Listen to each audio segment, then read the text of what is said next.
Herkese merhabalar. Yeni bir video ile birlikteyiz. Elimde bir tane araç alternatörü var arkadaşlar. Şöyle sizin için yaklaştırayım. Sürekli takip eden arkadaşlar bu alternatörü tanıyacaklardır. Bu alternatörü daha önce modifiye ederek bir motor haline dönüştürmüştük arkadaşlar. Sizler için şöyle tekrardan gösteriyorum. Ve motor haline dönüştürürken tekrardan alternatör olarak kullanacağımı, bu yüzden çok fazla zarar vermeden bu dönüşümü yaptığımı söylemiştim. Gerekli bağlantıları tekrardan sağladım ve motor olarak kullandığımız alternatörümüz artık yine bir alternatör arkadaşlar ve elektrik üretmeye hazır halde. Bu arada daha önce çektiğimiz bu videoyu izlemek isteyen arkadaşlar hemen açıklamalar kısmındaki linke tıklayarak bu alternatörün motor haline nasıl getirildiğini izleyebilirler.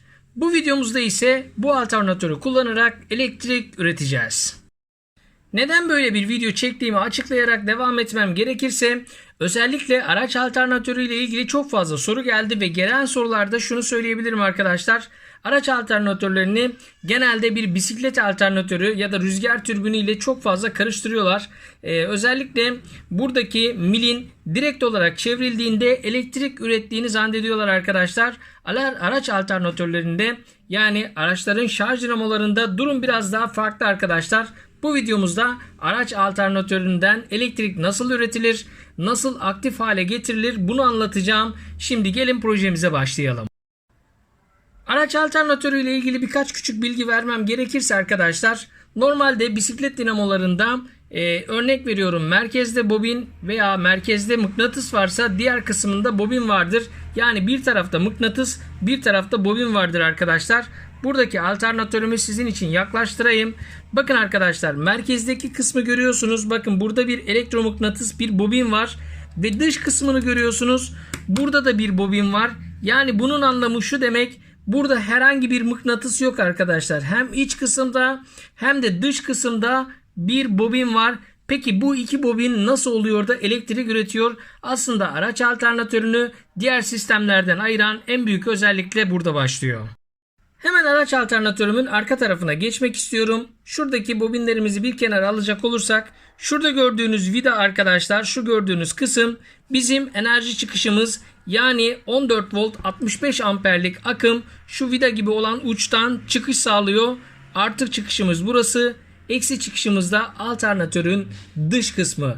Bu sistemin çalışabilmesi için bir uyarı elektriğine ihtiyacı var. Yani siz bu şekildeyken bunu bir türbine bağlayın, bir motora bağlayın veya başka bir şeye bağlayın ve burayı istediğiniz kadar, istediğiniz hızda çevirin arkadaşlar.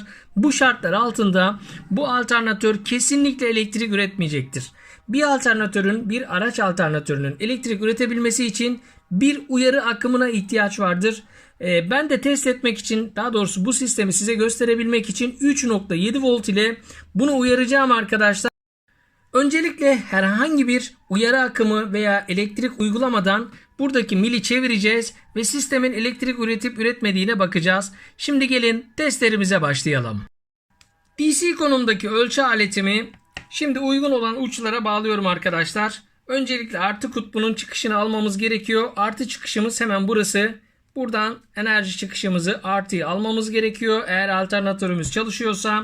Eksi çıkışımızda hemen şasi kısmı, yani burası. Buradan da eksi çıkışımızı almamız gerekiyor. Şimdi ölçü aletimizi alternatörümüze bağlayalım arkadaşlar. Ve bağlantılarımızı oluşturduk. Şöyle mili elimle çeviriyorum. Bakın arkadaşlar, hiçbir tepki yok. Hatta şimdi şarjlı matkap yardımıyla bunu tekrar çevireceğim. Özellikle ölçü aletini takip etmenizi istiyorum arkadaşlar. Şarjlı matkap yardımıyla şimdi tekrardan çalıştırıyorum, bakın.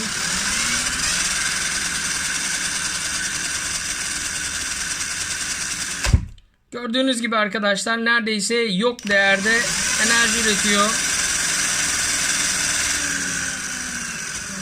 Hatta bir enerji üretmediğini bile söyleyebilirim. Yalan değil arkadaşlar.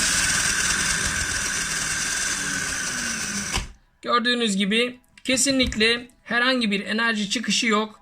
Peki bu sistemin çalışabilmesi için ne gerekiyor derseniz arkadaşlar, bu alternatörün çalışabilmesi için çok az miktarda da olsa bir dışarıdan enerji yüklemesi gerekiyor. Sisteme bir miktar enerji verip alternatörün aktif olmasını sağladıktan sonra verdiğiniz enerjiyi kesseniz de buradaki mil dönmeye devam ettiği sürece alternatör enerji üretmeye devam ediyor. Şimdi uyarı akımı için gerekli bağlantıları yapıp tekrar test edelim.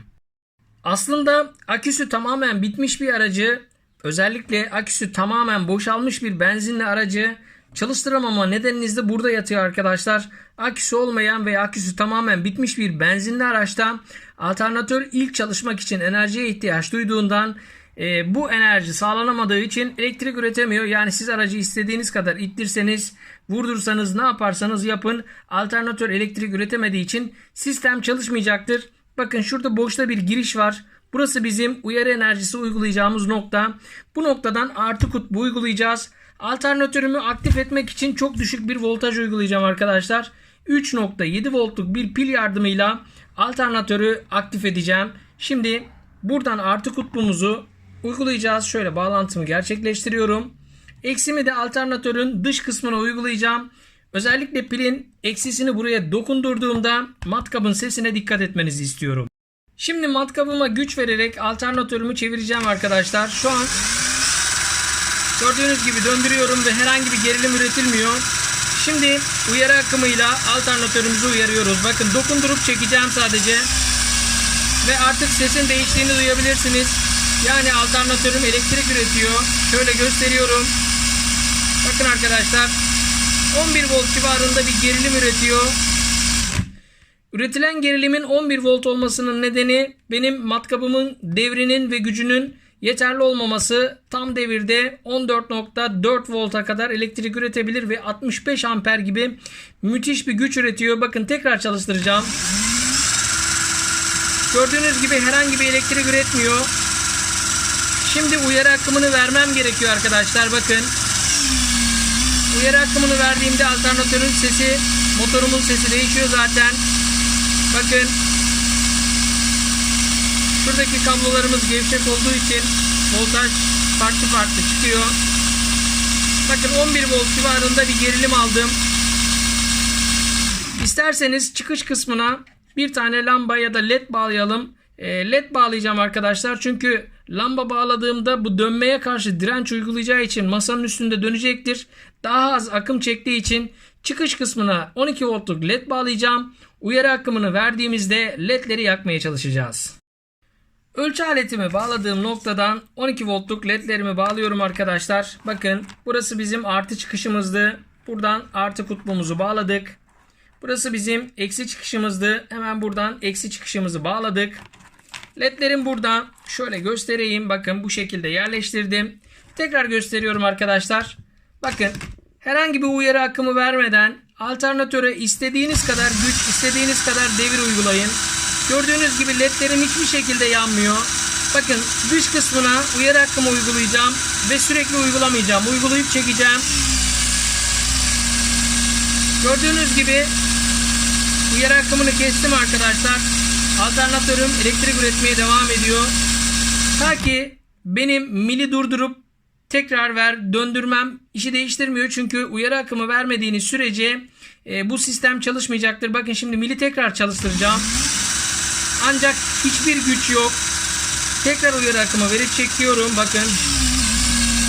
Ve gördüğünüz gibi artık alternatörüm güç üretiyor. Şöyle farklı açılardan gösterelim sizin için.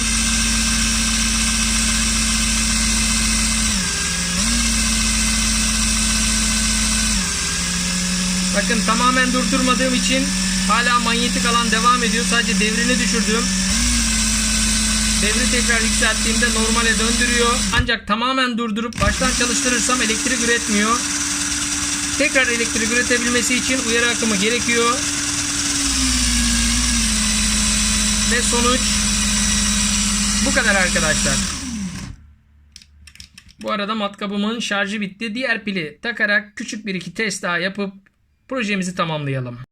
Yedek pilimi taktım arkadaşlar. Son olarak anlatmak istediğim olay, bakın alternatör boşta çalışırken matkabın sesiyle aktif ettiğimdeki matkap sesine alternatör elektrik üretmeye başladığında dönmeye karşı bir direnç uyguluyor. Siz çıkışlardan ne kadar çok akım çekerseniz dönmeye karşı uyguladığı direnç de bir o kadar artıyor arkadaşlar.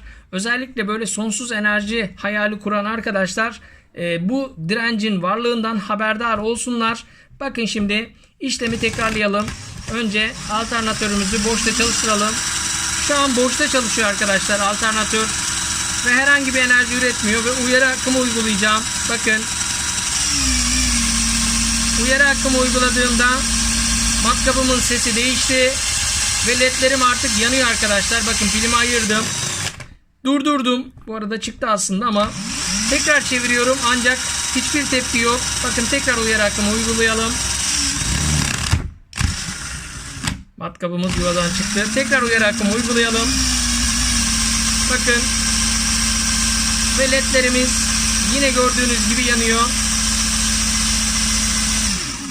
Böylece bir projeyi daha tamamlamış olduk arkadaşlar. Araç alternatörlerinin nasıl enerji ürettiğini sizlere anlatmış olduk. Özellikle araç alternatörü ile ilgili proje yapacak arkadaşların çok işine yarayacağını düşünüyorum bu bilginin. Tekrar ediyorum, çıkışa led bağlamamın nedeni çünkü buradan yüksek wattlı bir lamba kullandığım zaman bu matkabın gücü bunu döndürmeye yetmez arkadaşlar. Bu inanılmaz bir direnç uyguluyor gerçekten. Hatta kendi aracınız varsa bunu deneyebilirsiniz. Aracınız rolantide çalışırken motor devrine bakın. Ardından araçta elektrik harcama, örnek veriyorum, uzun farları, sis farlarını ve kaloriferin fanını çalıştırdığınızda bunlar çok fazla akım çektiği için aracın motor devrinin düştüğünü bile görebilirsiniz arkadaşlar. Böylece bir projemizi daha başarılı bir şekilde tamamladık. Gayet anlaşılır olduğunu düşünüyorum arkadaşlar. Bana destek olmak için kanalıma abone olmayı ve videolarımı beğenmeyi unutmayın. İnşallah bir sonraki projemizde motorlu tırpan motoru ile birlikte bunu bir jeneratöre çevirmeyi düşünüyoruz. Şimdilik hoşça kalın diyerek videomu bu noktada sonlandırıyorum.